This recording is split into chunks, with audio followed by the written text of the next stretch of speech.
تھوڑی دیر ماما اور آنٹی کوکب چپ رہیں، پھر ماما نے کہا، بیٹا اچھی طرح سوچ لو، کہیں یہ بھی جذباتی فیصلہ نہ ہو۔ ماما، کچھ اور سوچنے کی گنجائش نہیں ہے؟ کچھ اور برباد کرنے کی گنجائش ہے کیا؟ آپ ہی نے تو کہا تھا کہ ایک غلط فیصلے کی تائید میں لمبی خودکشی نہیں کرنی چاہیے۔ گویا ماما دل سے چاہتی تھیں وہ اس گھٹیا شخص سے چھٹکارا حاصل کر لیں، مگر پھر بھی بولی، دیکھو بیٹی، تم نے پہلے شادی کو بچوں کا کھیل سمجھا، اب طلاق کو بچوں کا کھیل سمجھ رہی ہو۔ تمہاری ضدی طبیعت نے ہی ہمیشہ تمہیں مشکل میں پھنسایا۔ ایسا نہ ہو کہ عدالت میں اس شخص کی صورت دیکھ کر تم اپنا فیصلہ بدل دو اور زندگی بھر کے لیے ہمارا بھرم جائے۔ ہاں، آنٹی کوکب نے بھی کہا، آئینہ ایک بار طلاق فائل ہو جائے تو اس کو واپس لینے میں ہمیشہ خفت ہوتی ہے، عورت اپنا حق ہار جاتی ہے اور شوہر جو چاہے منمانی کرتا رہتا ہے۔ آنٹی، آپ کو میری طبیعت کا یقین کیوں نہیں آتا؟ میری روح پر لگے زخم کیوں نظر نہیں آتے؟ میں نے شادی کا غلط فیصلہ کیا تھا، اس شخص نے مجھ پر جادو کر دیا تھا، مگر اس کے جادو کا اثر کالے علم کی طرح زائل ہو چکا ہے۔ ماما، اس نے ماں کے سر پہ ہاتھ رکھا اور کہا، میں آپ کی قسم لے کر کہتی ہوں کہ میں طلاق ضرور لوں گی، ورنہ مر جاؤں گی۔ اگلی صبح اپنے خاندانی وکیل کو بلایا گیا، طلاق کے کاغذات تیار ہوئے اور عدالت میں داخل کر دیے گئے۔ ایک ہفتے بعد اسلام آباد سے حافظ صاحب واپس آئے تو آتے ہی انہیں طلاق کا نوٹس ملا۔ وہ بوکھلا گئے، بار بار پڑھتے، پھر گاڑی پکڑی اور سیدھے آئینہ کے گھر کا رخ کیا۔ باہر گیٹ پر بڑی بڑی مونچھوں والا ایک نیا چوکیدار کھڑا تھا۔ وہ اندر آنے لگے تو اس نے روکا اور گیٹ بھی نہ کھولا۔ حافظ صاحب نے بڑی حد تک محسوس کی اور بولے، تم شاید نئے آئے ہو، میں اس گھر کا داماد ہوں۔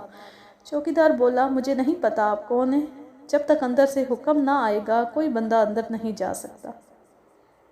حافظ صاحب دل ہی دل میں کھول رہے تھے، مگر بدتمیزی یا جھگڑا کر کے معاملات اور بگاڑنا نہیں چاہتے تھے۔ گھر جا کر انہوں نے کئی بار فون کرنے کی کوشش کی۔ ہر بار گھر کا ملازم فون اٹھاتا اور کہتا، گھر والے باہر گئے ہوئے ہیں، اس وقت گھر میں کوئی نہیں ہے۔ انہوں نے نمبر بدل بدل کر فون کر کے دیکھا، پینترے بدل بدل کر گھر میں آنے کا جتن کیا۔ اس میں ایک ہفتہ اور گزر گیا۔ آئینہ نے گھر سے باہر نکلنا بند کر دیا۔ پورا ایک مہینہ حافظ صاحب خاموش رہے۔ پھر ایک دفعہ انہوں نے فون کیا، اتفاق سے آئینہ نے اٹھا لیا۔ آواز پہچانتی ہی گھگھیانے لگے۔ انہیں معلوم تھا اب ڈرامے والے دھمکاوے سے کام نہیں چلے گا۔ ڈارلنگ، یہ تم نے کیا کر دیا؟ خدا کے واسطے اپنا نوٹس واپس لے لو۔ ڈارلنگ، میں مر جاؤں گا، تباہ ہو جاؤں گا، تمہارے بغیر زندہ نہیں رہوں گا۔ اب تم جو کہو گی وہ کروں گا، تمہارا غلام بن کے تمہاری ماما کے گھر رہوں گا، تمہاری چاکری کروں گا۔ جو کچھ میں نے کیا وہ میرا پاگل پن تھا۔ میں اپنی محبت کی شدت میں اندھا ہو گیا تھا۔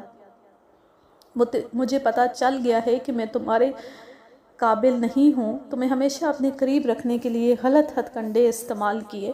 میں تمہارے گھر والوں کے سامنے ہر بات کا اعتراف کروں گا۔ مائی ڈیئر بیبی، اپنے خوبصورت دل کے صدقے بس ایک بار معاف کر دو، مجھے گھر آنے دو، ماما سے ملنے دو، میں اپنی صفائی پیش کروں گا۔ ساری تقریر سننے کے بعد آئینہ سکون سے بولی، حافظ صاحب، چاند کتنا خوبصورت ہے اور کتنا اونچا ہے، دنیا اس کو دیکھتی ہے، مگر کبھی کبھی اس کو بھی گرہن لگتا ہے، تاکہ وہ تکبر کی گرفت میں نہ آ جائے۔ میں بھی گرہن میں آ گئی تھی، میری بھی تطہیر نفس ضروری تھی۔ اس وقت ساری دنیا کہتی رہی کہ آپ بھروسے کے آدمی نہیں ہیں، مگر میں نے ایک احمقانہ خود اعتمادی کے تحت آپ پر بھروسہ کیا۔ اب اگر ساری دنیا یک زبان ہو کر بھی آپ کی صفائی بیان کرے گی تو میں اپنا فیصلہ واپس نہیں لوں گی۔ اس عادت نے مجھے ہمیشہ نقصان پہنچایا ہے، مگر ایک نقصان اور سہی۔ یہ کہہ کر اس نے فون بند کر دیا۔ پھر وہ روزانہ خواہ مخواہ فون کرنے لگا۔ آئینہ نہیں سنتی تھی۔ ماما نے کہا بھی کہ چند دنوں کے لیے فون لائن کٹوا دیتے، مگر آئینہ نے مخالفت کی۔ کہنے لگی، وہ سمجھے گا ہم اس سے خوفزدہ ہیں، ہم اپنے گھر میں رہیں گے، فون ٹھیک ٹھاک رہے گا۔ بالآخر اس نے ایک اور وتیرہ اختیار کیا۔ جو بھی فون اٹھاتا اس سے کہتا، میں صرف ایک بار آئینہ سے ملنا چاہتا ہوں، ایک بار اور آخری بار۔ اسے مجھے ملنے کی اجازت دیں۔ ایک دن آئینہ نے فون اٹھا لیا۔ وہ بڑی ہی یتیم اور ہم زدہ آواز بنا کر بولا، آئینہ جی، ان دنوں کے صدقے میں جب ہم ملے تھے، بس آخری بار مجھے مل تو لیں۔ میں وعدہ کرتا ہوں کہ نوٹس واپس لینے کی ہرگز بات نہیں کروں گا۔ کیوں ملوں آپ سے؟ آپ کی کچھ چیزیں میرے پاس پڑی ہیں، وہ تو لے جائیں۔ مجھے معلوم ہے میری 12 چوڑیاں آپ کے سوٹ کیس میں تھیں، اگر پسند کریں تو بھجوا دیں۔ ہاں، وہ تمہاری امانت ہے میرے پاس، کچھ اور چیزیں بھی ہیں، آخری بار مل کر تمہیں دینا چاہتا ہوں۔ سنو، تم جہاں ملنا چاہو میں وہاں آ جاؤں گا، کہو تو تمہارے گھر آ جاؤ، یا پھر میرا فلیٹ یا دفتر کا کمرہ مناسب رہے گا، جس جگہ تم کہو۔ خدا کے واسطے، تمہیں تمہاری محبوب ہستیوں کی قسم، آئینہ بس ایک بار، آخری بار مجھے ملنے کا موقع دو۔ ماما نے جب سنا کہ وہ ملنے پر راضی ہو گئی ہے تو وہ فکر مند ہوئی۔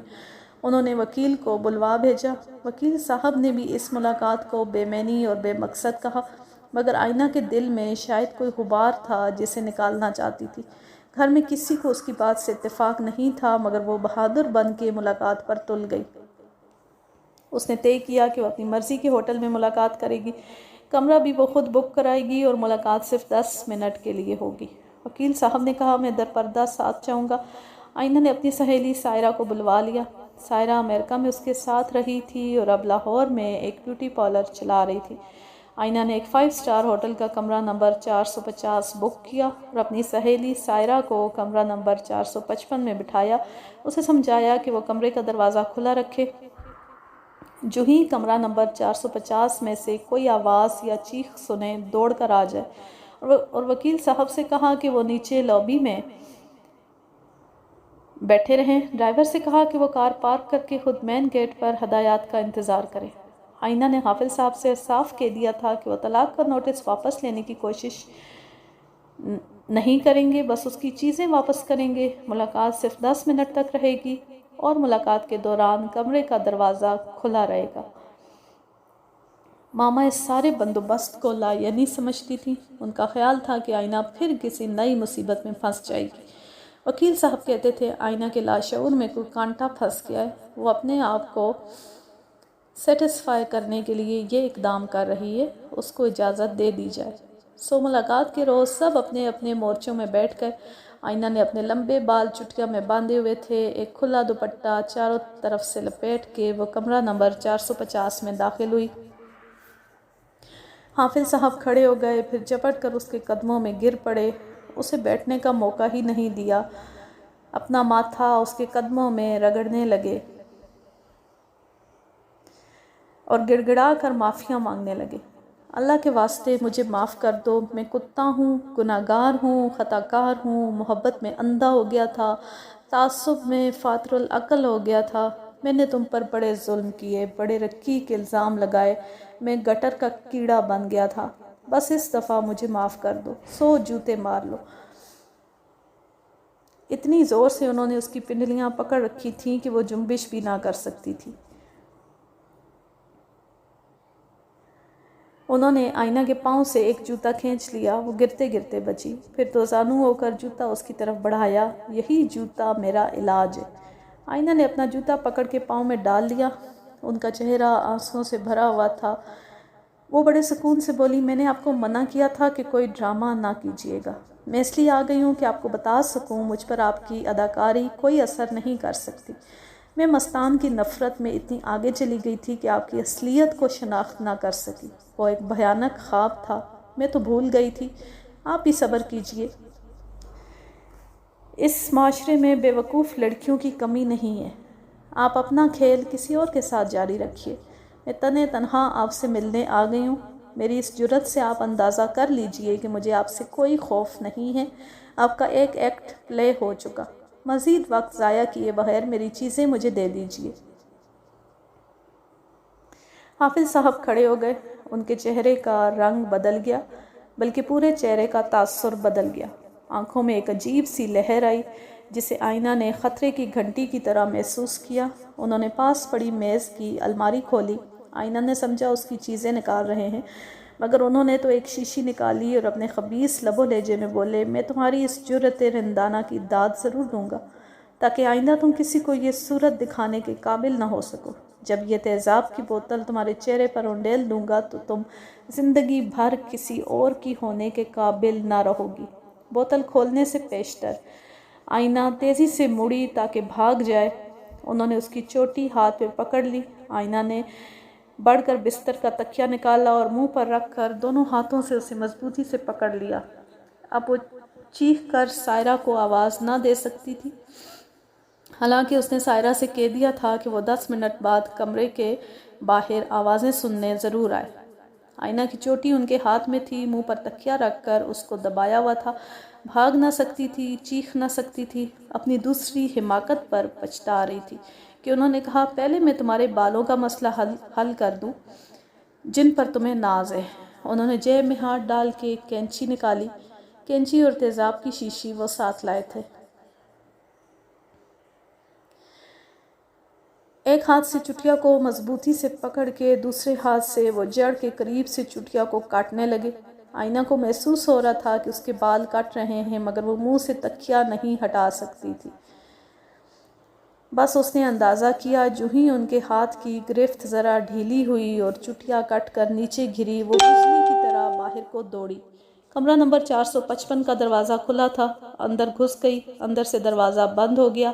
صفائی کرنے والی میڈ ٹرالی میں ساری چیزیں سجائے وہاں کھڑی تھی۔ اس نے فوراً ساتھ کے کمرے کا دروازہ کھولا اور اس میں جا کے صفائی کرنے لگی۔ بوکھلائے ہوئے غافل صاحب جو اپنے قدموں پہ کھڑے نہ ہو سکتے تھے، کینچی سمیت فرش پر گر گئے تھے، اس لیے انہیں باہر آنے میں ذرا سی دیر ہوئی۔ کوریڈور میں آئے تو وہاں کوئی نہیں تھا، صرف صفائی کی ٹرالی پڑی تھی۔ دوڑ کر لفٹوں کی طرف گئے۔ لفٹ ابھی اوپر سے نیچے سے اوپر نہیں آئی تھی۔ پھر واپس دوڑتے ہوئے آئے۔ صفائی والی لڑکی باہر نکل کر ٹرالی پر چیزیں اٹھا رہی تھی۔ کھردری آواز میں بولے، اے لڑکی، یہاں سے تو نے کسی عورت کو بھاگ کر جاتے ہوئے دیکھا ہے؟ عورت کو؟ وہ لڑکی حیران ہوئی۔ نہیں تو، میں تو جی اندر صفائی کر رہی تھی۔ پھر وہ 2-3 کمروں کی کنڈیاں ہلا کر بولے، ماسٹر کی ہے تمہارے پاس؟ مجھے یہ سب دروازے کھول کر دکھاؤ۔ وہ بولی، جی آپ نیچے جا کر اجازت لے آئیں، یہ کمرے تو کل سے بند ہے، میں انتظامیہ کی اجازت کے بغیر نہیں کھول سکتی۔ بپھرے ہوئے ہاتھی کی طرح وہ کبھی ادھر جاتے کبھی ادھر جاتے۔ کمرہ نمبر 455 میں سے سائرہ نے وکیل صاحب کو فون کر کے کہا ڈرائیور کو تھوڑی دیر کے لیے بھیج دیں اور خود لاؤنج میں بیٹھ جائیں۔ منتظر ڈرائیور کو انہوں نے اشارہ کیا۔ وہ کار لے کر ہوٹل کے احاطے سے باہر نکل گیا۔ ڈری سہمی ہوئی آئینہ سائرہ سے لپٹی تھر تھر کانپ رہی تھی۔ تھوڑی دیر بعد غافل صاحب ایک ہاتھ میں کٹی ہوئی چٹیا سمیٹے نیچے اتر گئے۔ لاؤنج سے گزرے تو وکیل صاحب نے دیکھ لیا۔ صدر دروازے کے باہر کھڑے ہو کر انہوں نے کار پارک میں دور دور تک دیکھا۔ آئینہ کی کار نہ پا کر وہ اپنی موٹر میں بیٹھ کر چلے گئے۔ وکیل صاحب نے کمرہ نمبر 455 میں فون کر کے سائرہ کو صورتحال بتا کر کہا کہ وہ جلدی نیچے آئے، مگر آئینہ اتنی خوفزدہ تھی کہ اس سے چلنا بھی محال تھا۔ اس نے سر کو دوپٹے سے اچھی طرح لپیٹ کر دونوں ہاتھوں سے سہارا دیتے ہوئے سائرہ اسے لفٹوں تک لائی۔ نیچے اتری تو سامنے وکیل صاحب کھڑے تھے۔ وہ بھی ان کے ساتھ چلنے لگی تو وہ دوڑ کر اپنی گاڑی لے آئے اور اس میں بیٹھ کر روانہ ہوئے۔ گھر پہنچ کر آئینہ ماں سے لپٹ کر رونے لگی۔ سائرہ نے انہیں چٹیا کاٹنے کی ساری بات بتائی۔ میری بچی، میری جان، میں نے تو تجھے پہلے ہی کہا تھا کہ مت جاؤ۔ انسان کی فطرت کبھی نہیں بدل سکتی۔ ہر انسان اپنی فطرت پر پیدا کیا جاتا ہے۔ تم بچھو کو دودھ پلا کر بھی پالو تو وہ ڈنک ضرور لگائے گا، مگر تمہیں پتہ نہیں زندگی کا نئے سے نیا نقصان اٹھانے کا اتنا شوق کیوں ہے۔ خیر، سائرہ بولی، شکر کریں اس کا چہرہ بچ گیا۔ وہ خبیث تو تیزاب کی بوتل بھی ساتھ لے کر آیا تھا۔ اب آپ اسے سنبھالیں۔ ماما اس کے بے ترتیب کٹے ہوئے بالوں کو کھول کر دیکھنے لگی۔ سائرہ بولی، میں کل صبح 10 بجے اپنا سامان لے کر آؤں گی اور اس کے بالوں کا اچھا سا ایک ہیئر سٹائل بنا دوں گی۔ کوئی بات نہیں، بڑے نقصان کے حق میں چھوٹا نقصان قبول کر لینا چاہیے۔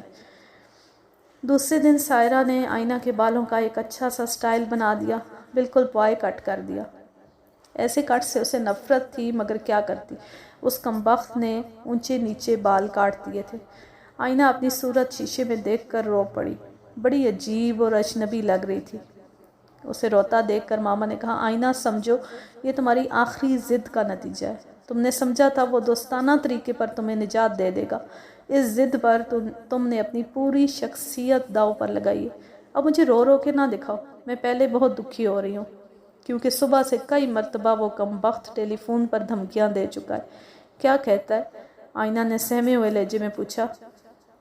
کہہ رہا ہے میں نے کوٹھی کے ارد گرد اپنے بندے خفیہ طریقے سے بٹھا دیے، ان کے پاس تیزاب کے ڈبے ہیں، یا تو وہ آئینہ کو اغوا کر لیں گے یا پھر اس کے چہرے پر تیزاب پھینک دیں گے۔ میں اپنا بدلہ ضرور لوں گا، میں معاف نہیں کیا کرتا۔ آئینہ اور بھی ڈر گئی۔ ماما، اب واقعی مجھے اس سے خوف آنے لگا ہے۔ تو بیٹی، جب تک طلاق مؤثر نہیں ہو جاتی گھر سے قدم باہر نہ نکالو۔ آئینہ اتنی خوفزدہ ہو گئی تھی کہ رات کو ماما سے لپٹ کر سونے لگی۔ وہ روزانہ فون کر کے نئی دھمکی دیتا تھا۔ اب فون کے پاس ایک ملازم بیٹھا رہتا تھا۔ اگلے روز اس نے ملازم سے کہا، جاؤ اپنی بیگم سے کہہ دو میں طلاق کو مؤثر نہیں ہونے دوں گا، ان کی لڑکی کو اسی طرح سولی پہ لٹکائے رکھوں گا، نہ طلاق دوں گا نہ بساؤں گا، اور نہ وہ کہیں دوسری شادی کر سکے گی۔ یہ سن کر آئینہ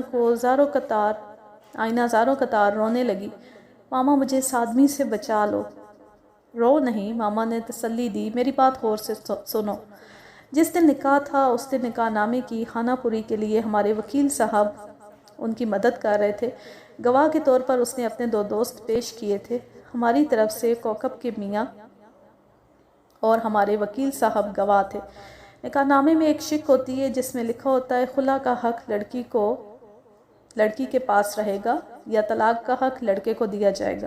ہمیشہ لڑکی کے والدین کو یہ شک غور سے پڑھنی چاہیے، خصوصاً تب جب لڑکے کے بارے میں کچھ معلوم نہ ہو۔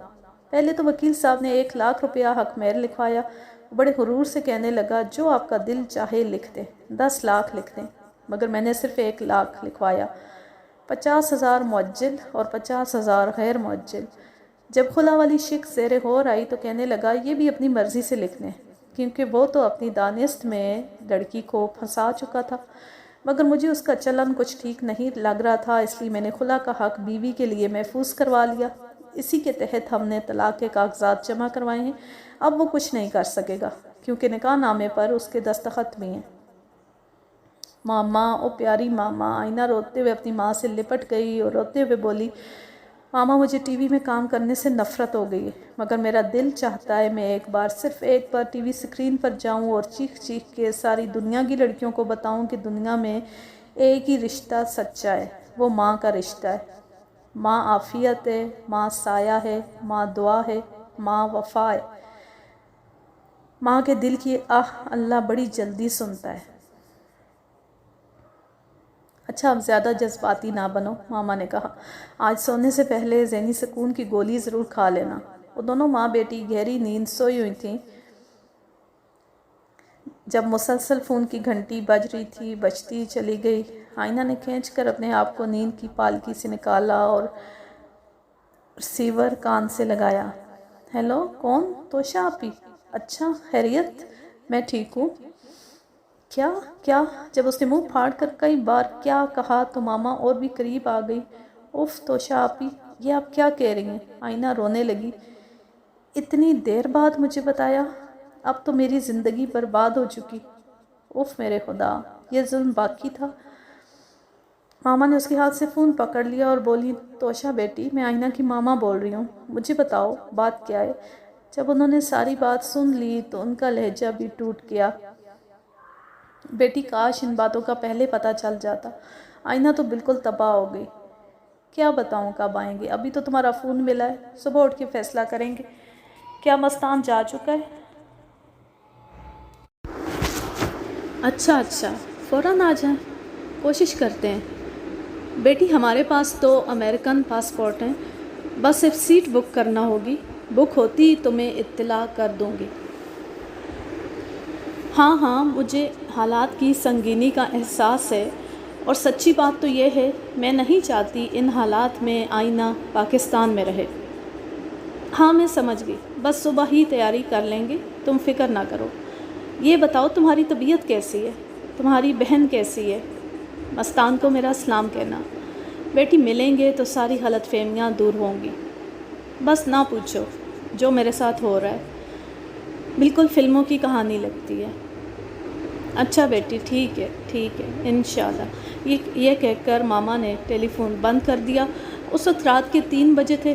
باقی ساری رات دونوں ماں بیٹی نے باتوں میں گزار دی، باتیں جو انہونی تھیں، عجیب تھیں، غیر متوقع تھیں۔ پتہ نہیں دنیا بھر کی حیرانیاں ان کے آنگن میں کیوں اتر آئی تھیں۔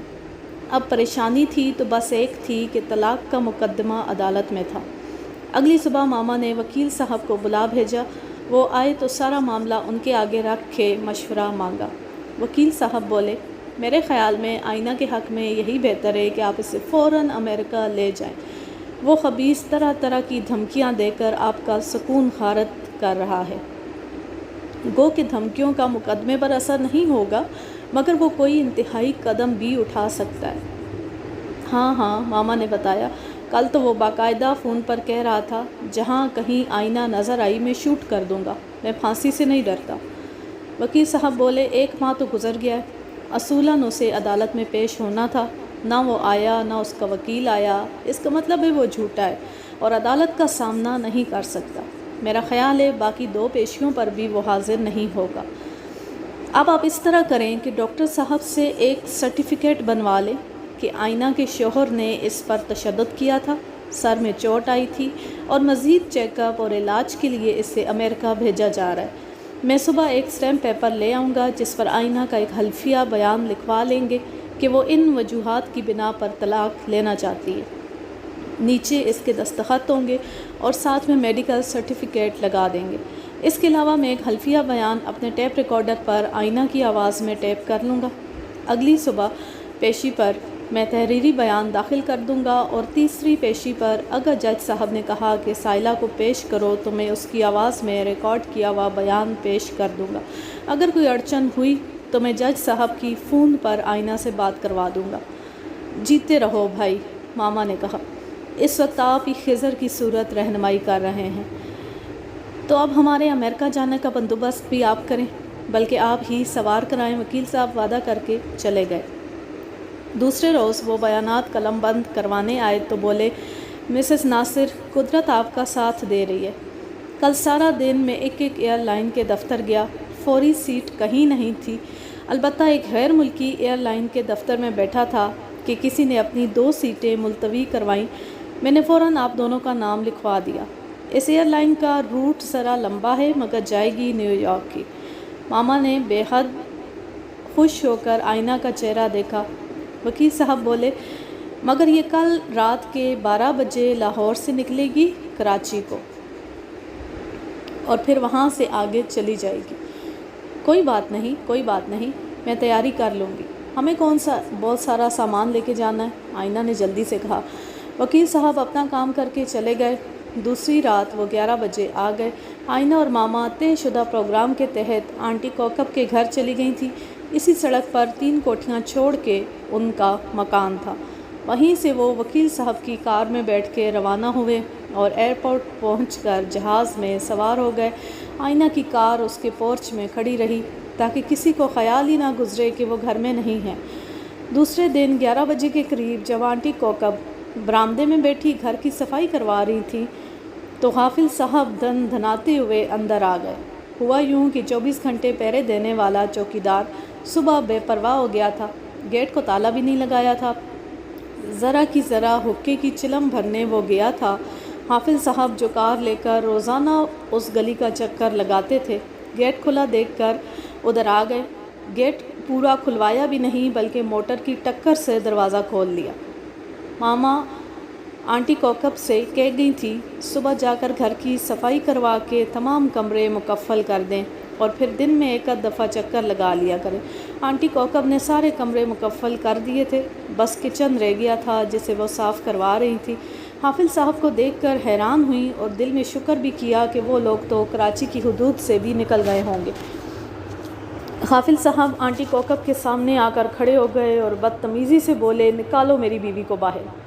کہاں ہے تمہاری بیوی؟ کون ہے تمہاری بیوی؟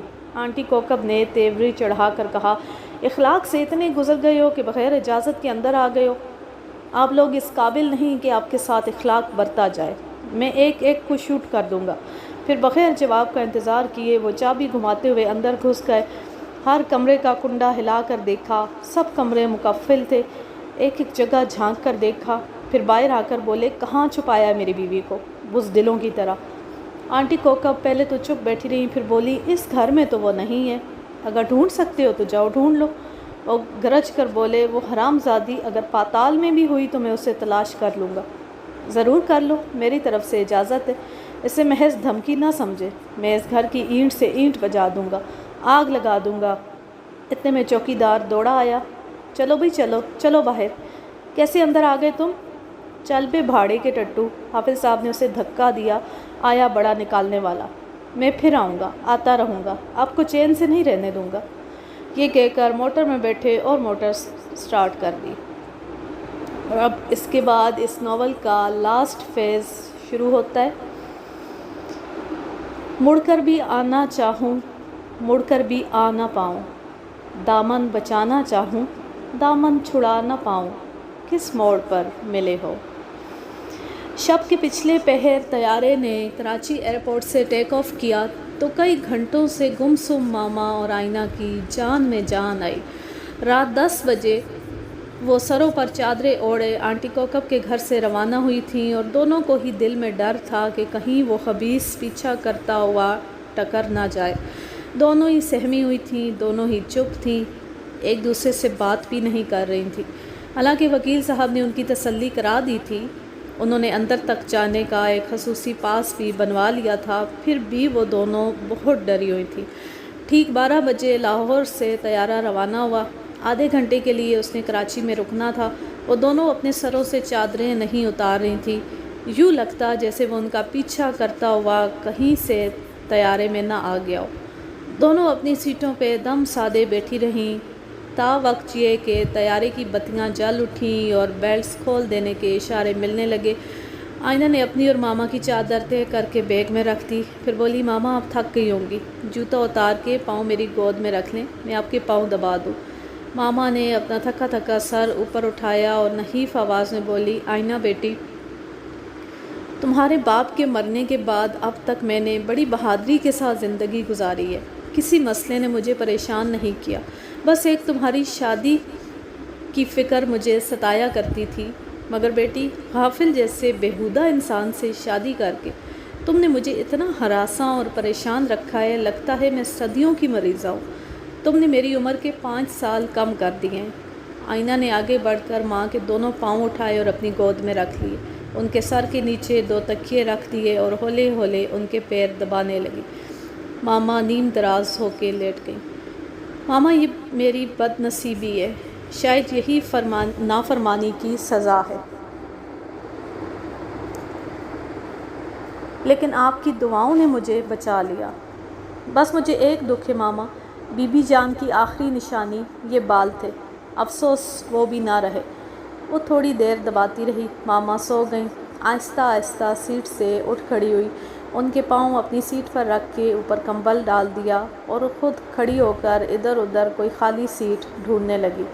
درمیان والی رو میں اسے خالی سیٹ نظر آ گئی، وہاں چلی گئی۔ 2 مرتبہ ایئر ہوسٹس گزری، اسے غور سے دیکھ کر مسکرائی۔ ابھی وہ کھڑی تھی، ایئر ہوسٹس قریب آ گئی۔ میڈم کچھ چاہیے؟ ہاں، ایک کافی کی پیالی لا دو۔ ابھی لاتی ہوں، یہ کہہ کر وہ چلی گئی۔ آئینہ سیٹ پر بیٹھ گئی، یہاں وہ اکیلی تھی، کوئی اور نہیں تھا۔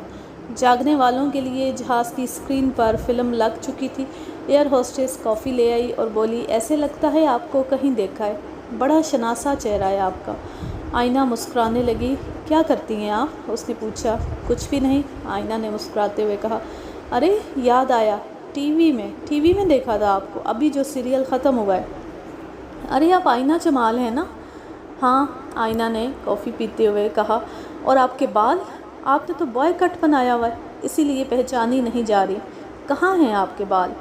آئینہ ہنس کر بولی، وہ مصنوعی بال تھے۔ اللہ، میں بھی سوچتی ہوں اتنے لمبے بال کیسے ہو سکتے ہیں۔ ویسے کمال کا اختتام تھا، ساری کہانی ان مصنوعی بالوں کے گرد گھومتی تھی۔ سیریل میں جب آپ کے شوہر نے آپ کے بال کاٹ دیے تھے تو ہم سب لڑکیوں کو بہت دکھ ہوا۔ آئینہ کا چہرہ ایک دم بجھ گیا، اسے دفتن یاد آیا یہی ڈرامے کا کلائمیکس تھا۔ ڈرامے اور افسانے زندگی کا حصہ بن جاتے ہیں، اس کو تو پریشانیوں میں یہ سین یاد ہی نہ تھا۔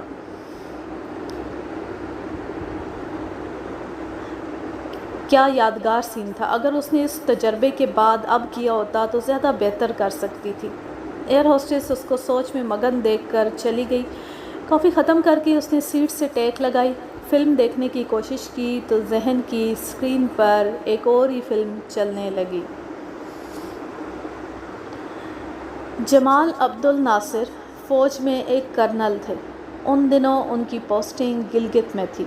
وہ پہاڑیوں میں گھرے ہوئے ایک خوبصورت گھر میں اپنی بیوی اور اکلوتی بیٹی کے ساتھ رہتے تھے۔ نوجوانوں کی جنگی مشقیں ہوتی رہتی تھیں۔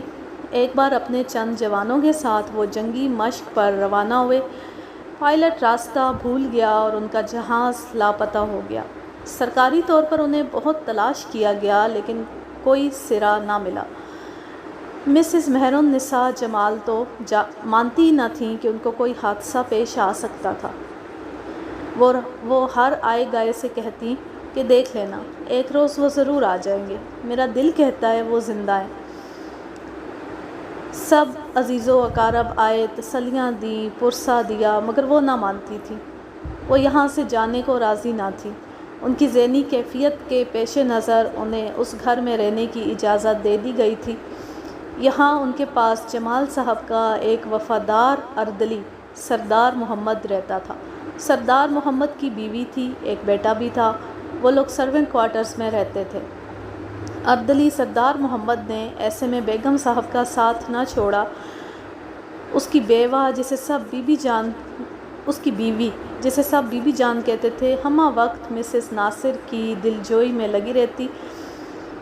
مسز ناصر غم و اندوہ میں اس طرح ڈوبی ہوئی تھیں کہ اپنی اکلوتی بچی کا بھی خیال نہ رہا۔ پہلے اسے ٹائیفائیڈ ہوا، پھر نمونیا ہو گیا۔ وہ انتہائی لاغر ہو گئی۔ دوائیں کھا کھا کے اس کے سر کے بال جھڑ گئے۔ بی بی جان کو اس بچی پر بہت رحم آتا تھا۔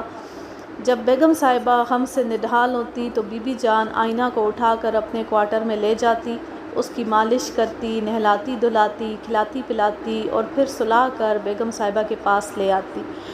یا پھر بی بی جان کا اکلوتا بیٹا اس کے ساتھ کھیلتا رہتا۔ بی بی جان کا ایک ہی بیٹا تھا۔ وہ 5 سال کا تھا اور آئینہ 4 سال کی تھی۔ اس کا نام دلدار محمد تھا، جسے وہ بڑے پیار سے دارے کہہ کر بلایا کرتی تھی۔ آئینہ رفتہ رفتہ دارے سے بہت مانوس ہو گئی۔ وہ بھی اس کے آس پاس ہی رہتا، ہر وقت اس کے ساتھ کھیلتا، کبھی اس کے سائیکل کے پیچھے دوڑتا، کبھی اسے جھولا جھلاتا، کبھی گڑیا کے گھروندے بنا کر دیتا۔ چھوٹی سی آئینہ کے کام کرتے وہ تھکتا نہیں تھا۔ اس اداس گھر میں ان دونوں بچوں نے رونق لگا رکھی تھی۔ ہنسی گونجتی تو ان کی باتیں سنائی دیتی تو ان کی لڑائی جھگڑا ہوتا تو ان کا 1 سال اسی طرح گزر گیا۔ جن دنوں آئینہ بیٹی بہت بیمار رہتی تھی، ڈاکٹر نے اسے بھینس کا خالص دودھ پلانے کی ہدایت کی۔ سردار محمد روزانہ کئی میل دور جا کر اصلی دودھ لاتا تھا۔ ایک دن بیگم صاحبہ کی اجازت سے اس نے خود بھینس خرید لی، آس پاس کے گھروں میں بھی دودھ دینے لگا۔ اس طرح بھینس کا قرضہ بھی اتر گیا اور گھر میں دودھ مکھن کی ریل پیل بھی ہو گئی۔ ایک دن صبح ہی صبح اردلی سردار محمد بھینس کے لیے چارہ بنا رہا تھا کہ اس نے دیکھا ایک ملنگ قسم کا آدمی پہاڑی پر چڑھ کر اس کی طرف آ رہا ہے۔ اس کے سر کے بال اور داڑھی بڑی ہوئی تھی، لباس اس طرح تار تار ہو چکا تھا کہ اسے لباس سمجھنا بہت مشکل تھا، تھوڑا سا لنگڑا بھی رہا تھا۔ لباس کے ساتھ خودرو پودے اور پتے بھی لپٹے ہوئے تھے۔ اس شکل و صورت کا فقیر کم از کم گلگت میں کبھی نہیں دیکھا تھا۔ سردار محمد نے جلدی جلدی دودھ نکال کر بھینس کو تھپکی دی اور چارہ اس کے منہ کے آگے ڈال کر دودھ کی بالٹی بی بی جان کو پکڑا دی، خود کوارٹر سے باہر آ گیا۔ وہ نہیں چاہتا تھا ملنگ یا درویش جو بھی ہے اس کے کوارٹر کا دروازہ کھٹکھٹائے۔ پتہ نہیں کوئی مانگنے والا ہے یا جرائم پیشہ نشائی ہے، آج کل تو لوگ بہروپ لیے پھرتے ہیں۔ وہ شخص اوپر آ کے کچھ فاصلے پر کھڑا ہو گیا، نہ آواز لگائی نہ دستے سوال دراز کیا۔ سردار محمد نے اس کے چہرے کو اور حرکات و سکنات کو غور سے دیکھنا شروع کیا۔ اس کے مسخ شدہ چہرے پر اس کی آنکھیں زندہ تھیں اور بے چین تھیں۔ دیکھتے دیکھتے، کھوجتے کھوجتے اردلی سردار محمد چیخ پڑا، مالک آپ! یہ آپے دوڑ کر وہ ان کے قدموں میں گر پڑا۔ انہوں نے ہونٹوں پر انگلی رکھ کے اسے خاموش رہنے کا اشارہ کیا۔ بس اتنا ہی کافی ہے کہ تم نے مجھے پہچان لیا سردار محمد، انہوں نے لکنت زدہ زبان سے کہا۔ سردار محمد ان کا بازو پکڑ کے انہیں کوارٹر میں لے گیا، کرسی پر بٹھایا تو حیران پریشان بی بی جان گھبرا کے باہر نکل آئی۔ یہ اپنے مالک پگلی؟ پھر دونوں ان کے قدموں میں بیٹھ کے رونے لگے۔ سردار محمد کبھی ان کے ہاتھ چھو کے دیکھتا، کبھی ننگے پاؤں کو ہاتھ لگاتا جسم پر کئی زخم تھے، کبھی کپڑے سے ان کو صاف کرتا اور کہتا، سر جی میں تو آپ کو ہر حلیے میں پہچان سکتا ہوں۔ آپ کی راہ تکتے تکتے ہماری آنکھیں پتھرا گئی تھیں، پر سچی بات ہے سر جی، بیگم صاحبہ کو یقین کامل تھا کہ آپ ضرور واپس آئیں گے۔ وہ ہمیشہ ہر سانس کے ساتھ کہتی تھیں، آپ ضرور آئیں گے، آپ ضرور آئیں گے۔ میں ان کو خوشخبری سنا دوں سر جی؟ نہیں، کرنا صاحب نے کمزور آواز میں کہا، پہلے میرا حلیہ ٹھیک کرو۔ اردلی سردار محمد کھڑا ہو گیا، بی بی جان سے بولا، تو صاحب جی کو چائے کے ساتھ انڈے ابال کے دے، میں ابھی سامان لے کے آتا ہوں۔ جس وقت سردار محمد گھر میں داخل ہوا، بیگم ناصر ابھی تک مصلے پر بیٹھی تسبیح کا ورد کر رہی تھی۔ وہ ادھر ادھر پھر کے داؤ لگاتا رہا اور پھر صاحب جی کے کمرے میں گھس گیا۔ پہلے کبھی سردار محمد ایسی حرکت نہیں کرتا تھا۔ ہمیشہ صاحب کے کمرے کی صفائی کرنے سے پہلے انہیں پوچھ لیا کرتا تھا۔ نہ صرف یہ کہ وہ اندر چلا گیا، بلکہ تھوڑی دیر بعد باہر نکلا تو اس نے تولیے کی ایک گٹھڑی سی بنا کے بغل میں دبائی ہوئی تھی، ان کے سامنے سے زن کر کے نکل گیا۔ مسز ناصر کو بہت صدمہ ہوا اور وہ حیران بھی ہوئیں کہ سردار محمد جیسا وفادار اور تابعدار ملازم اس طرح دن دہاڑے چوری کر سکتا ہے، اور سوچتے سوچتے انہیں رونا آ گیا۔ وہ سجدے میں گر گئیں اور اللہ سے دعا کرنے لگیں کہ اب اور کوئی آزمائش نہ آئے، وہ کچھ بھی برداشت کرنے کے قابل نہیں ہیں۔ ان کا دل اتنا برا ہوا کہ وہ اندر جا کر پھر بستر پر لیٹ گئی۔ کرنل صاحب نے شیو کی، نہائے دھوئے، کپڑے بدلے۔ اردلی سردار محمد خوش ہو گیا، سر جی آپ بہت دبلے ہو گئے۔ سردار محمد جو مجھ پہ گزری ہے وہ میں آپ سب کو ایک ساتھ بتاؤں گا۔ یہ معجزہ ہے کہ میں بچ کے آ گیا ہوں۔ تم ٹھیک کہتے ہو، کسی محبت کرنے والے کی دعاؤں نے مجھے مرنے نہیں دیا۔ بی بی جان اور سردار محمد رونے لگے۔ دونوں ان کو لے کر گھر کی طرف آئے۔ بی بی جان نے آواز دی، بیگم صاحبہ، بیگم صاحبہ، دیکھیے تو ہم کیا لائیں۔ مسز ناصر نے رضائی سے منہ نکالا۔ وہ اس وقت غصے میں تھیں۔ سرا نے شوہر کو دیکھا تو چیخ مار کے بے ہوش ہو گئی۔ کرنل صاحب کے دفتر میں اطلاع دی گئی، وہ لوگ انہیں گھر سے لینے آ گئے۔ یہ ایک معجزہ ہی ہو سکتا ہے، کرنل صاحب نے بتایا کہ ہوا کے گرداب میں پھنس کر ان کا طیارہ راستہ بھول گیا۔ پائلٹ کو پہاڑوں کی اونچائی نظر نہیں آئی۔ وہ چونکہ چھوٹا جہاز تھا اس لیے پہاڑ کی چوٹی سے ٹکرا کر ایک گہری کھڈ میں گر گیا۔ ان دنوں برف باری ہو رہی تھی، سب کچھ ہولے ہولے برف کی تہ میں دب گیا۔ جب برف پگھلنے کا موسم آیا تو کرنل جمال نے اپنے آپ کو ہڈیوں اور ڈھانچوں کے درمیان زندہ پایا۔ یوں لگ رہا تھا جیسے وہ ایک لمبی نیند سے جاگے ہوں۔ کئی دنوں تک ان کو اپنے ہونے کا ادراک ہی نہ ہوا، وہ اپنے آپ کو اگلے جہان میں سمجھ رہے تھے۔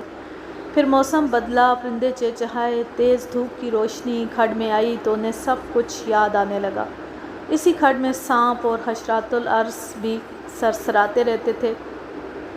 وہاں کبھی کبھی جنگلی جانور بھی نظر آ جاتے تھے۔ ذہنی طور پر وہ مر چکے تھے، اس لیے انہیں کسی چیز سے بھی ڈر نہیں لگتا تھا۔ رفتہ رفتہ انہوں نے ادھر ادھر گھوم کے راستہ تلاش کرنا شروع کیا۔ طاقت کے لیے پھول اور پتے توڑ توڑ کے کھانے لگے۔ وہاں ایک عجیب جڑی بوٹی تھی جس کا ذائقہ کھٹے انگور کی طرح کا تھا۔ اس کو کھاتے ہی ان کی طبیعت بحال ہونے لگتی، جسم میں طاقت آ جاتی، وہ اللہ کی قدرت پر نثار ہو جاتے۔ کہاں کہاں اس نے ہر ذی روح کو رزق دے رکھا ہے۔ شام ہوتی گھپ اندھیرا چھا جاتا۔ پھر انہوں نے اس کھڈ میں سے تلاش کر کے وہ جڑی بوٹی جمع کی، دن رات اس کو کھانے لگے۔ گرتے وقت شاید دائیں ٹانگ کو زخم لگا تھا۔ برف کی وجہ سے غالباً خون تو بند ہو گیا تھا، مگر رفتہ رفتہ اب زخم دکھنے لگا تھا۔ وہی بوٹی مسل کے وہ اپنے زخم پر لگا لیتے۔ انہیں کچھ معلوم نہیں تھا ان کے ساتھیوں کا کیا حال ہوا، جہاز کے ٹکڑے کہاں گرے۔ جب ان کے جسم میں طاقت آئی تو انہوں نے ایک محفوظ جگہ سے اوپر چڑھنے کی پریکٹس کی۔ کئی دن تک وہ جتنا چڑھ پاتے اتنا ہی گر جاتے۔ اس قسم پرسی کے عالم میں انہیں انٹرمیڈیٹ میں پڑھی ہوئی ایک انگریزی کی کہانی بہت یاد آئی جس کا عنوان تھا ٹرائی اگین، یعنی بار بار کوشش کرو۔ یہ ایک چونٹی کی کہانی تھی جو 100 بار گر کر اپنی منزل مقصود پر پہنچ جاتی ہے۔ وہ بھی 100 بار گرے ہوں گے مگر کوشش کرتے رہے۔ 6 ماہ لگے اس کھڈ سے باہر آنے میں اور باقی وقت سمت کا تعین کرنے میں لگا۔ یہ پتہ نہیں چل رہا تھا کہ وہ پہاڑوں کے اس طرف ہیں یا اس طرف ہیں۔ اللہ تعالیٰ نے انہیں چلتے رہنے کی توفیق عطا کی۔ پھر ایک دن ایک چرواہا مل گیا جو بھیڑیں چرا رہا تھا۔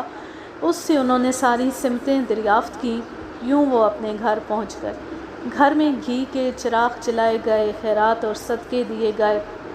مسز ناصر نے نوافل پڑھ پڑھ کے اپنے رب کا شکر ادا کیا۔ فوج نے ان کی ہمتوں کو سراہا اور ان کو ترقی دی گئی، مگر ان کی ٹانگ کا زخم مندمل نہ ہو سکا۔ پاکستان کے تمام ماہرین کو دکھایا گیا۔ انہوں نے کہا اگر ٹانگ نہ کاٹی گئی تو سارے جسم میں زہر پھیل جائے گا۔ تب جمال عبد الناصر امریکہ علاج کے لیے چلے گئے۔ انہیں کچھ عرصہ وہاں رہنا پڑا۔ وہاں انہیں بچپن کا ایک دوست مل گیا جس کے مشورے سے انہوں نے اپنا الگ کاروبار بھی شروع کر لیا اور ایک چھوٹا سا گھر بھی خرید لیا۔ امریکن ڈاکٹروں نے بھی یہی مشورہ دیا کہ ٹانگ کاٹ دی جائے، اس کے سوا کوئی چارہ نہیں۔ وہ ڈاکٹروں سے اجازت لے کر اپنی بیوی اور بچی کو ساتھ لینے آ گئے۔ تب انہیں محسوس ہوا کہ انہیں فوج سے قبل از وقت ریٹائرمنٹ لینی پڑے گی۔ ٹانگ کٹوانے کے بعد بھی ایک مسئلہ ہی بنی رہے گی اور وہ ڈیوٹی ادا کرنے کے قابل نہ ہو سکیں گے۔ بہتر ہوگا وہ امریکہ میں اپنا کاروبار مستحکم کر لیں۔ انہی دنوں جب وہ میرالنساء کو امریکہ جانے پر رضامند کر رہے تھے، ایک اور حادثہ ہو گیا۔ اردلی سردار محمد اپنی بھینس کو نہلاتا ہوا پہاڑ کی چوٹی سے نیچے گر گیا اور اس کی گردن کی ہڈی ٹوٹ گئی۔ جمال صاحب نے اسے فوراً فوجی اسپتال میں داخل کرا دیا اور اس کے علاج میں پیسہ پانی کی طرح بہا دیا، کیونکہ ان کی عدم موجودگی میں جس طرح سردار محمد نے ان کی بیوی اور بچی کا خیال رکھا تھا اور جی جان سے ان کی خدمت کی تھی، وہ اپنے بھی نہیں کر سکتے تھے۔ اس لیے آتی جمال صاحب نے اسے کہہ دیا تھا آج کے بعد تم میرے بھائی اور بھائی کی طرح میرے ساتھ رہو گے۔ ایک دن جب ناصر صاحب اس کا حال پوچھنے اسپتال گئے تو وہ بہت مضطرب تھا۔ انہیں دیکھتے ہی بولا سر جی میرے سینے میں کچھ راز ہے، وہ آپ سن لیں تاکہ میری جان آسانی سے نکل سکے۔ جمال صاحب بولے سردار محمد مایوسی کی باتیں نہ کرو، میں تمہیں علاج کے لیے امریکہ لے جاؤں گا۔ نہیں سر جی، ہم پہاڑی لوگ ہیں، ہم پہاڑوں سے دور جائیں تو ویسے ہی مر جاتے ہیں۔ مجھے معلوم ہے میرا وقت قریب ہے، بس میری ایک بات سن لیں، میں منت کرتا ہوں۔ جمال صاحب اس کے پاس بیٹھ گئے۔ سردار محمد نے اکھڑی اکھڑی سانسوں کے ساتھ کہنا شروع کیا سر جی میری بات کا یقین کرنا، نزا کے وقت کوئی جھوٹ نہیں بولتا۔ میری بیوی بہت بڑی آدمی کی بیٹی ہے، پہاڑوں کے اس پار ایک قبائلی ریاست ہے، اس کا نواب بہت جابر تھا۔ اس کی 2 بیویاں تھیں، بڑی بیوی سے صرف ایک بیٹی تھی اور چھوٹی بیگم میں سے 4 بیٹے تھے۔ چھوٹی بیگم کے سکھانے پر اس نے لاڈوں سے پالی بیٹی ایک اپاہج کے ساتھ بیانے کا تہیہ کر لیا جو کہ چھوٹی بیگم کا بھانجا تھا اور بہت بڑی جائیداد کا وارث تھا۔ سر جی میرے والد افتخار محمد نواب صاحب کی جاگیروں کے مہتمم تھے۔ بڑی بیگم صاحبہ نے شادی سے ایک رات پہلے انہیں اپنے کمرے میں بلایا اور جھولی پھیلا کر انہیں واسطہ دیا کہ وہ ان کی بیٹی سنبل جان کو وہاں سے نکال کر لے جائیں اور اس کی زندگی بچا لیں۔ اتنا وقت نہیں تھا کہ میرے والد بحث و تکرار کرتے۔ بیگم صاحبہ نے کہا تم اپنے بیٹے سے اس کا نکاح کر کے اس کو لے جاؤ، ہماری قسمت میں ہوا تو ہم کبھی نہ کبھی اس سے ملیں گے۔ سو اسی رات میرے والد مجھے اور سنبل جان کو گھوڑے پر بٹھا کر اس ریاست سے نکل آئے۔ اگلے روز میرا سنبل جان سے نکاح ہو گیا اور میرے والد نے مجھے فوج میں بھرتی کرا دیا۔ ٹریننگ مکمل کرنے کے بعد میں اپنی بیوی کو ساتھ لے آیا۔ بیوی جان اپنی سنبل جان ہے، بڑے گھر کی بیٹی ہے، اس نے شرافت سے میرے ساتھ گزارا کیا ہے۔ میرے والد فوت ہو چکے ہیں، اب اسے سہارا دینے والا کوئی نہیں۔ اگر آپ میرے اوپر کوئی احسان کرنا چاہتے ہیں تو بیوی جان کو اپنی سگی بھاوج بنا کر اپنے گھر میں رکھیں اور میرے بیٹے دلدار محمد کو اعلیٰ تعلیم دلوائیں۔ جمال صاحب نے وعدہ کر لیا۔ اسی رات سردار محمد فوت ہو گیا۔ جمال صاحب نے جب یہ بات اپنی بیگم کو بتائی تو اسے یقین آ گیا۔ اس نے جمال صاحب کو بتایا کہ بی بی جان کے آداب اور گفتگو میں اتنی شائستگی ہے کہ صاف لگتا ہے کہ وہ کسی بڑے گھر کی بیٹی ہے۔ ایک روز آئینہ کو ڈھونڈتے ڈھونڈتے مسز جمال بی بی جان کے کوارٹر کے اندر چلی گئیں۔ اندر سے اس نے کوارٹر کو خوب سجایا ہوا تھا۔ چاندنی بچھی ہوئی تھی، 2 پلنگ پڑے تھے، ایک صوفہ پڑا تھا، ہر شے اس کی فطرت کا قرینہ ظاہر ہو رہا تھا۔ وہ بہت حیران ہوئی تھی کہ اس طبقے کی عورتوں کو ایسا سلیقہ نہیں ہوتا، اور پھر یہ کہ بی بی جان انتہائی خوبصورت خاتون تھی، ایسے نقش و نگار جیسے شہزادیوں کے ہوتے ہیں۔ تبھی تو ہر وقت چادر سے منہ ڈھانپے رکھتی تھی۔ جن دنوں سردار محمد فوت ہوا، دلدار نے میٹرک کا امتحان دیا تھا۔ اس کے بعد جمال صاحب نے ریٹائرمنٹ لے لی اور بچوں کو لے کر لاہور آ گئے۔ یہاں دلدار کو انہوں نے کالج میں داخل کرا دیا۔ اب بی بی جان گھر کے اندر رہتی تھی۔ مسز جمال نے گھر کا سارا انتظام اور باورچی خانہ ان کے سپرد کر رکھا تھا۔ آئینہ بی بی جان کے ساتھ بہت مانوس ہو گئی تھی۔ بچپن میں جب دوائیاں کھا کھا کے آئینہ کے بال جھڑ گئے تو ایک دن بی بی جان نے مسز جمال سے کہا کہ ان کے پاس بالوں کا ایک خاندانی نسخہ ہے، اگر وہ اجازت دیں تو وہ آئینہ کے سر پر لگائے، بال گھنیرے اور سیاہ اور لمبے ہو جائیں گے۔ انہوں نے اجازت دے دی۔ نسخہ استعمال کرنے کے 1 ماہ بعد آئینہ کے بال بہت خوبصورت اور صحت مند ہونا شروع ہو گئے۔ جوں آئینہ بڑی ہوتی گئی اس کے بال بھی لمبے ہوتے گئے، رفتہ رفتہ اس کے قد کے برابر پہنچ گئے۔ بچپن میں جو بھی اس کے بال دیکھتا فدا ہو جاتا اور پوچھتا کہ اتنے لمبے اور خوبصورت بال کیوں کریں۔ بی بی جان ہمیشہ اس کی چوٹیاں بنا دیتی اور کہتی کم بخت لوگ میری بچی کو نظر لگاتے ہیں۔ آئینہ کو بھی اپنے لمبے بال بہت اچھے لگتے تھے، اس لیے تیل لگوانے کے لیے ہمیشہ بی بی جان کے پاس آ جاتی، وہی اسے نہلاتی، وہی اس کی کنگھی کرتی۔ مسز جمال ہمیشہ جمال صاحب سے کہتی بی بی جان نے لڑکی بگاڑ دی ہے، کسی کی نہیں سنتی۔ جمال صاحب کہتے کوئی بات نہیں، ایک ہی تو ہماری لڑکی ہے، بگڑ بھی جائے تو کیا ہے، جانتے ہیں لڑکی بھکاری کی ہو یا بادشاہ کی، پرائے گھر جانا ہوتا ہے۔ پھر ایک دم ٹھنڈی آ بھر کر کہتی بی بی جان کی قسمت دیکھ کر دل دہل جاتا ہے۔ اچھا ابھی سے وہم نہ شروع کر دو۔ پھر کرنا خدا کا ایسا ہوا کہ جمال کے جسم میں زہر پھیلنا شروع ہو گیا، انہیں فوراً امریکہ جانا پڑا۔ ان دنوں مسز جمال آئینہ کو بی بی جان کے پاس چھوڑ کر اپنے شوہر کو امریکہ لے گئی تھی۔ ڈاکٹروں نے ان کی ٹانگ تو کاٹ دی مگر وہ صحت مند نہ ہو سکے۔ مستقل اسپتال میں رہتے تھے۔ مسز جمال نے ان کا کاروبار سنبھالا۔ وہ کبھی امریکہ چلی جاتیں اور کبھی لاہور آ جاتیں۔ اب کہ جو لاہور آئیں تو انہوں نے دلدار اور آئینہ کی دوستی کو بہت محسوس کیا۔ وہ دونوں ایک دوسرے کے بغیر نہیں رہتے تھے، ہر وقت ساتھ رہتے، اکٹھے کھیلتے، اکٹھے آتے، اکٹھے جاتے۔ ان دنوں آئینہ کے امتحان ہونے والے تھے، وہ خاموش رہیں۔ امتحان دلوانے کے بعد اسے اپنے ساتھ امریکہ لے گئیں۔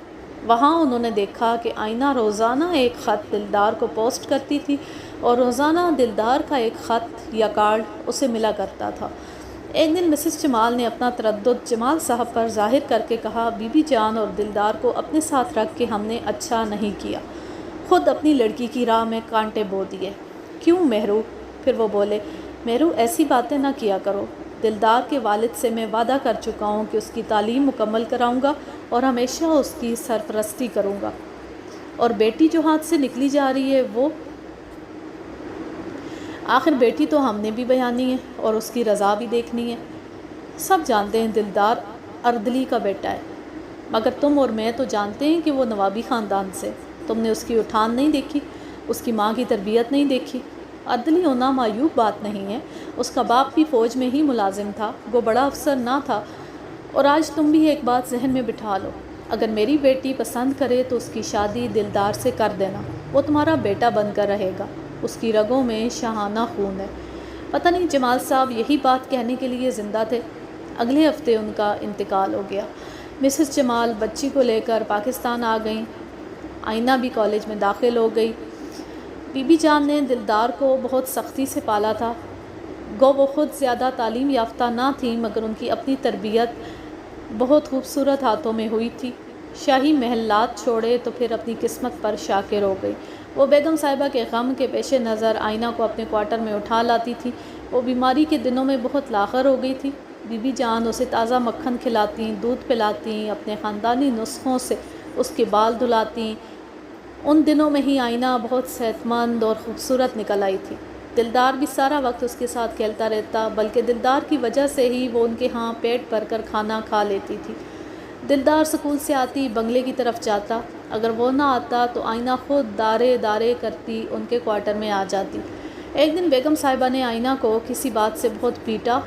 دلدار نے گھر آ کر اپنے کلے پیٹنے شروع کر دیے۔